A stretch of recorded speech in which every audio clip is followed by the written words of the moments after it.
Hi there everybody, it's UK independent Stampin' Up demonstrator Helzie here from slimandstylish.stampinup.net. Thank you very much for joining me today. Today I'm going to be creating with two new stamp sets from the new mini catalogue, the two-tone Flora photopolymer stamp set and the Something Fancy cling stamp set. The two-tone Flora comes with coordinating dies. You can purchase both of these stamp sets and the coordinating dies from my store slimandstylish.stampinup.net, but do head over to my Instagram first at slimandstylish to get my host code, and if you use my host code on orders I will send you a free thank you gift. This stamp set is a two-set stamp set. So you've got the background stamp and then you've got the detail stamp. So what I'm doing at the moment is just getting all of the background and all of the detail stamps out and putting them next to each other so that when I put them on my blocks, I know which one goes with which one.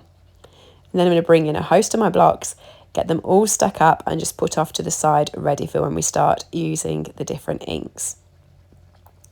I really enjoy using these because it adds so much detail. It makes the projects look 3D, but you do need to get inks that work well together, normally a lighter colour and then a slightly darker colour, but in the same sort of field.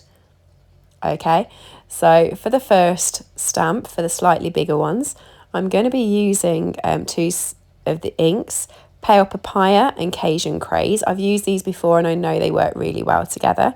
So you're going to pop the background down like that, and I'm going to put it a couple of times. I'd quite like a couple of cutouts for each flower. And then you just stamp the slightly darker one over the top. You can see through, so it makes it quite easy to line up. And it just creates that super cool, like double flower effect. Okay. So while I've got that one out, I'm going to be doing the biggest flower as well. And these bigger ones are slightly easier to line up because they've got the gap in the middle where sort of the center of the flower is. They line up a lot easier for you. So if you want to practice on the big ones first, and then the little ones will start to become easy. Okay, for the next ones I'm going to be using Blushing Bride and Flirty Flamingo. And I'm only going to use these on one of them, and this is also the slightly big one. And I'm using the Blushing Bride as the base and Flirty Flamingo as the top. And you see that sort of downward smile that's in the middle? That's where I'm using to line them up, because both of those stamp details have that sort of gap in. And that's easy then to line them up. Next up, I'm going to be using blue colours. So I'm going to go with Balmy Blue and then Tahitian Tide, which is a nice bright blue. So I'm doing the base in Balmy Blue.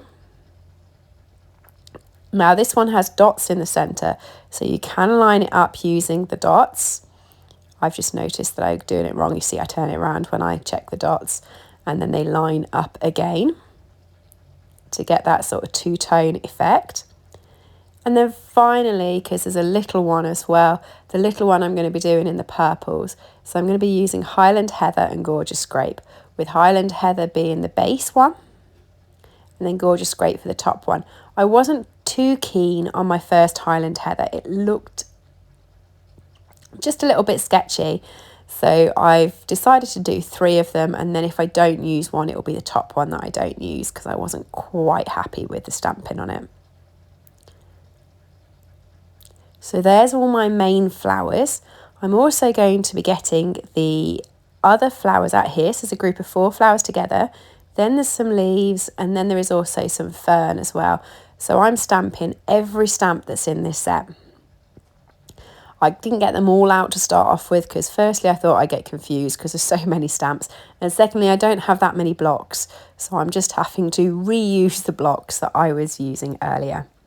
Okay, so there's the fern, there's the leaves, and then these are the 4 little flowers, and they are again 2 steps. So for this one I'm going with Daffodil Delight and Crushed Curry. So I'm starting off with my Daffodil Delight and I'm dropping that down twice, and then I'm going to grab the Crushed Curry, which is sort of like it's a curry colour, but it's a much more sort of mustardy yellow, and I'm just putting that over the top, which will just create that to pop. And then to finish up, I'm going to be using Pear Pizzazz for the leaves. So I'm doing a few of those. And then for the fern, I'm going to go for the slightly darker green, which is Mossy Meadow. And I'm going to stamp a few of those as well. Now these aren't 2-step stamps, these are just 1-step stamps. And I'm just going to stamp a couple of those. So then you have the dies, which makes it dead easy to die cut all these out. And I'm just going to take a couple of seconds and run these through the die cut machine. For the second part of this card, I'm going to be using the Something Fancy Cling stamp set. This has the sentiments in, and I'm going to be using Congratulations. This is from the same suite, so is meant to be used with this stamp set anyway. So I'm just going to grab my basic grey stamping pad. I didn't want to use black because there wasn't black anywhere else on the card, so I thought it might be a bit harsh. And I'm going to use some of the cut off from the Whisper White I was using. You can see I've die cut my pieces out already. And I'm just going to cut around this. Now I'm going to cut around this pretty tight. I'm just cutting it loosely to start off with to get it off the paper. But I am going to really cut this down and cut it very tight to the sentiment, so it is just a sentiment strip. I want the sentiment on the card, but I don't want it to be the main thing because the flowers are going to be the main thing. You know, they're pretty spectacular. So then I'm going to get my card base, which is 10.5 centimetres by 14.8. And I'm going to start layering these flowers to work out exactly how I want them to appear on the card.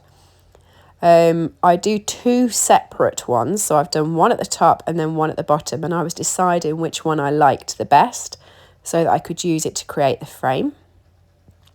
Plot spoiler, I preferred the one at the bottom to the one at the top, so I decided in the end to go with that one. Okay, so I'm using the seal to pop the back pieces in.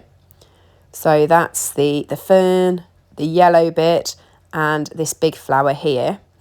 And then I'm going to be using Stampin' Dimensionals to pop the others up so it gives it some dimension.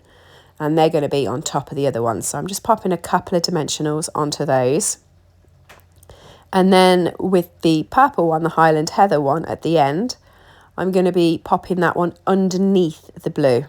So I'm going to go back and I'm going to pop some seal on it, pop the leaves in, which I'd handily forgotten, and then pop some seal on the purple one and pop it underneath like that.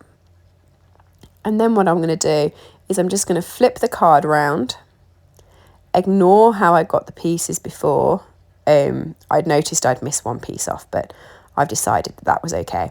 So I'm just going to ignore how I put them before, and I'm going to create it the same as the other one. So it should be sort of symmetrical.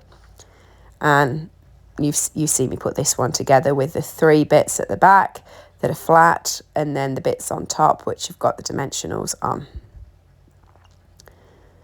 If you just pop the glue towards the centre, you'll always be able to pop another element underneath if needed to, because then it's not going to be in the way, it's not going to be completely stuck down, which is obviously what happened with the green leaves last time, that I needed to sort of sneak those in.